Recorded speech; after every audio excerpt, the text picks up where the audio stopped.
Hello, Michael here with another How Do I Render tutorial. This week we're going to be talking about human skin, and you'll see that I'm in ZBrush to start off. I'm actually going to show you what I did in ZBrush and in 3D Coat, just to give a better overview of what it takes to get skin to look fairly realistic. So you can see I've got a character here who I sculpted yesterday. And there's a couple of things that I'd like you to pay attention to with the surface quality of this character.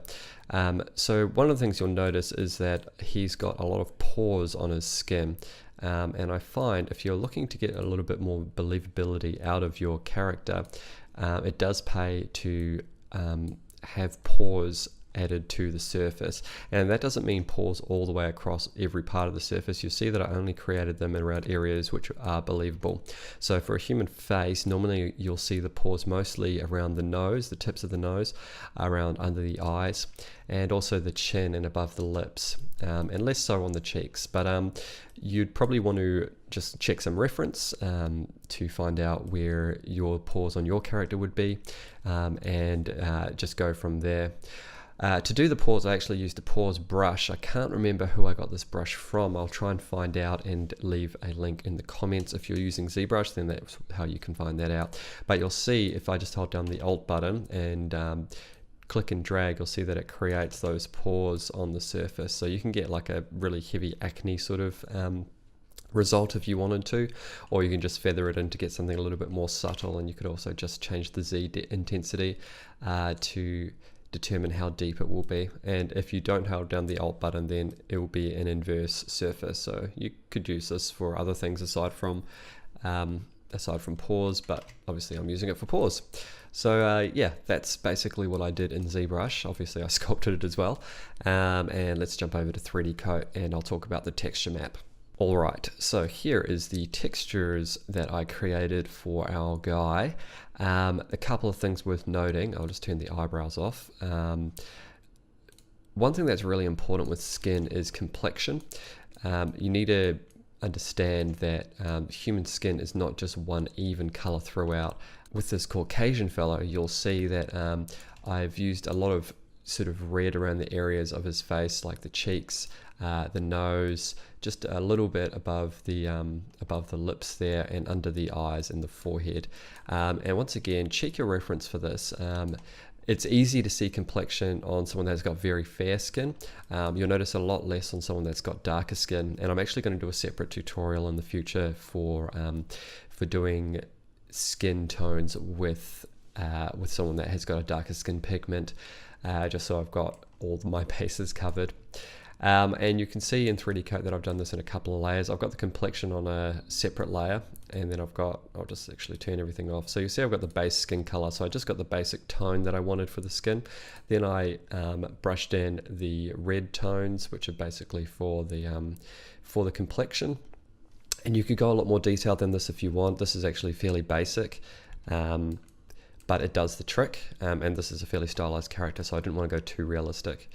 And then the eyebrows were just for the eyebrow shadow. If you don't have that in there and you're using XGen for like hair or something like that, you'll find that it can be a little bit thin, especially if it's hair over a very fair colored skin. It's good to just paint in some shadow or occlusion.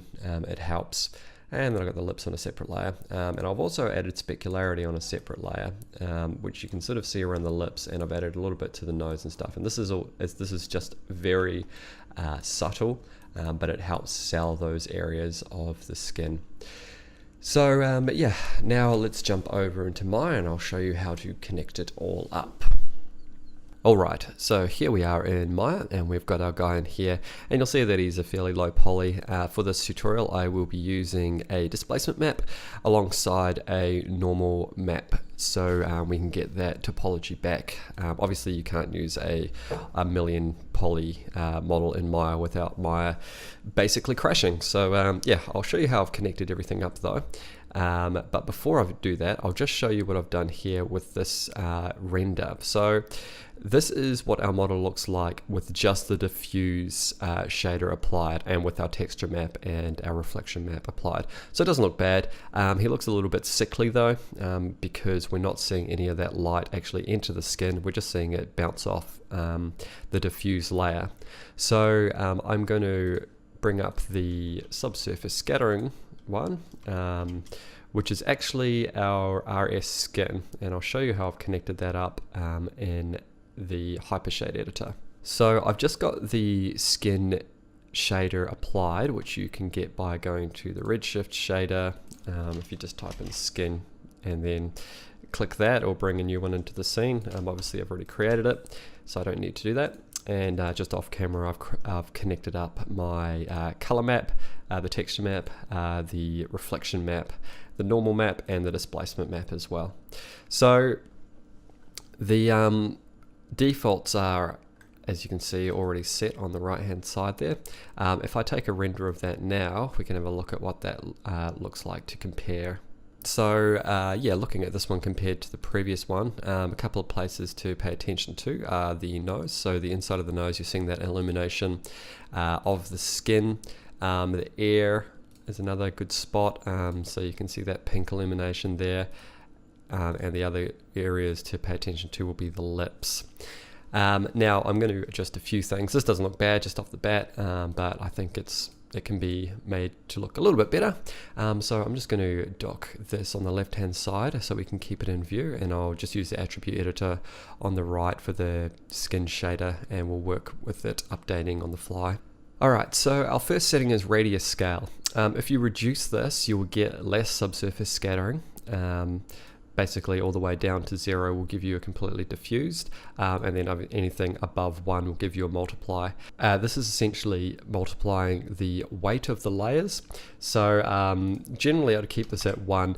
You can use this to adjust this overall scale though if you're finding that your model is not a really great scale for the subsurface scattering model. Subsurface scattering does rely on the physical size of your model in the scene, but for this particular model, a radius scale of 1 will be used. Overall scale is going to be the brightness basically of your subsurface scattering overall, and I can show you that if I just turn off normalized diffuse weights for a moment. So if I increase this to 2, you'll see that the brightness increases quite a lot. So I'm going to keep that at 1 for now, and that will be fine. And diffuse amount means that if you increase it, you'll start to get diffuse reflection. So if you want to blend this in, if you're finding your subsurface scattering to be too intense, you can blend it in. But generally, you just want to rely on your subsurface scattering if you're using a texture map especially. So just I'd leave that at 0. So normalized diffuse weights essentially will balance out your weights per scatter layer, so your shallow, your mid, and your deep. So this basically keeps it physically correct, and essentially normalizes it. So these weights will equal 1.0, so 0.6 plus 0.25 will be 0.85, and then you'll see that the deep scatter is set to 1. So it's going to normalize that to balance it out between these two as well, but it's actually going to give it more importance because it's a higher value than these two.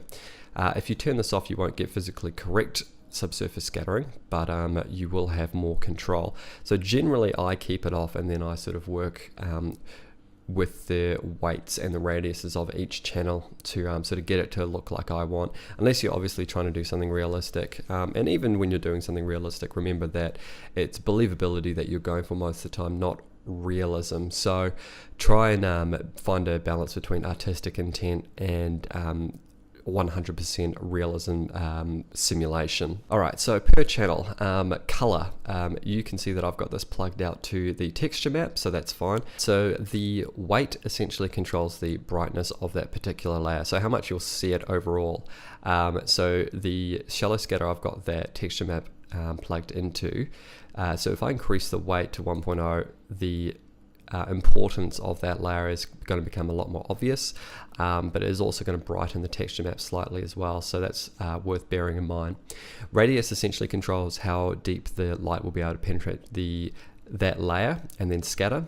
So like the depth of the amount of the light penetrating the surface and then bouncing around. So if I increase that, it's going to make it look more translucent overall, but sort of less realistic.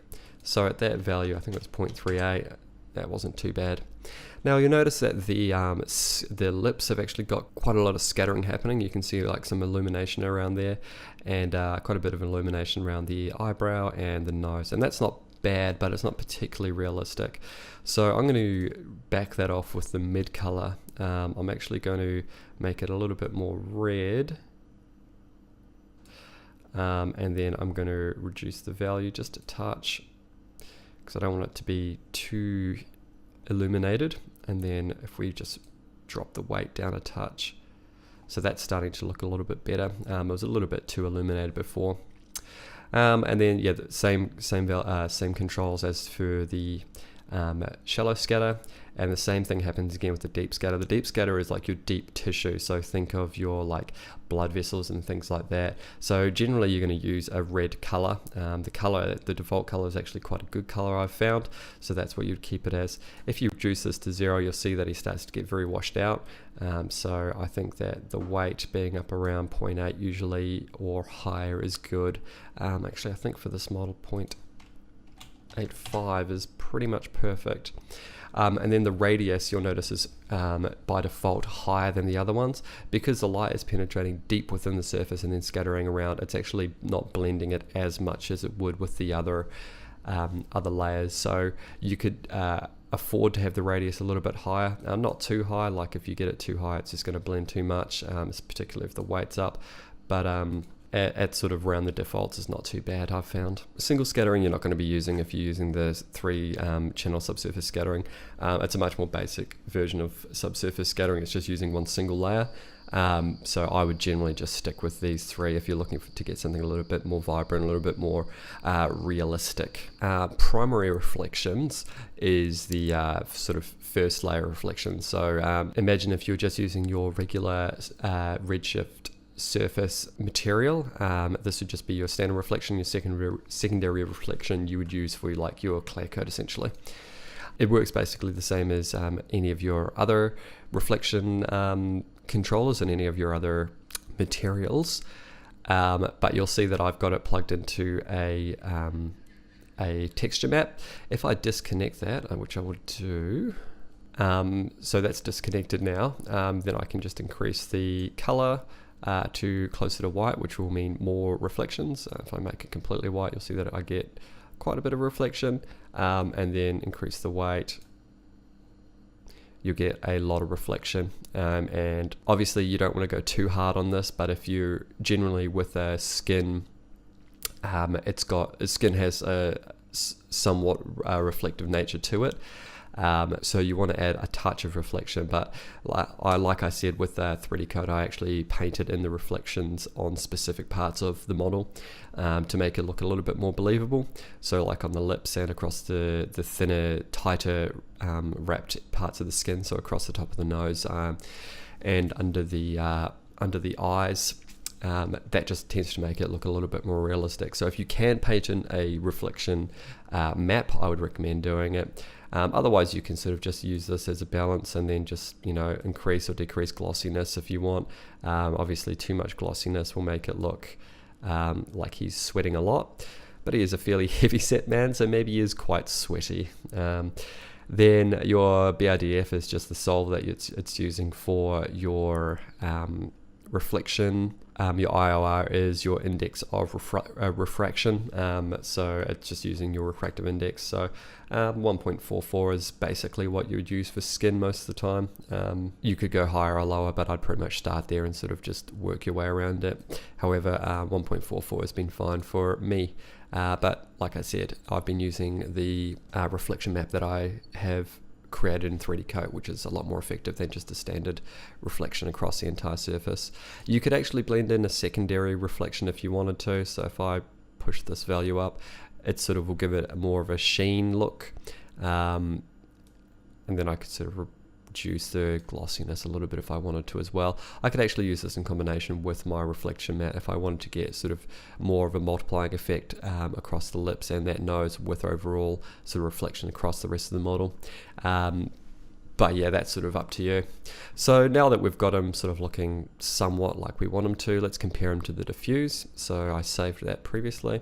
So that was the diffuse matte, and there was diffuse material, and that is our subsurface scattering. So the things to pay attention to is if you look at the eyebrow area here, you'll see that you're getting a lot more translucency there, as well as in the nose and sort of those thinner tips of the lips.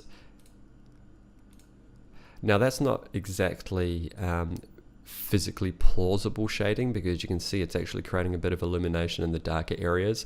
Like it almost looks like he's got a light inside of his mouth, and that's just mainly because of the way I modeled it.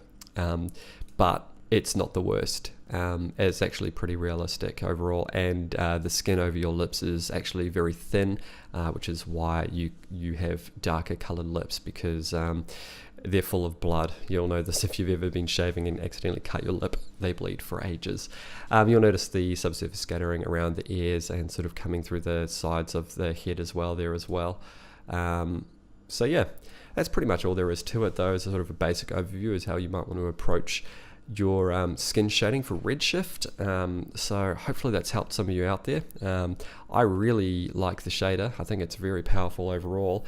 I've only been using it for a little while, but just using the documents on Redshift's website, I was able to get started pretty easily. So hopefully this overview has helped some of you guys out there as well, with some concepts and techniques for painting skin as well as rendering it. So yeah, if you did like this tutorial though, make sure you click that like button to help other people find it, and if you haven't already, make sure you subscribe, because I'm doing new tutorials every week for all sorts of CG stuff, including Redshift, RenderMan, Maya, 3D Code, ZBrush, anything by request. If I can do it, I will do a tutorial. I'm always happy to help. So yeah, that's it for now though. Thanks for watching, and happy rendering.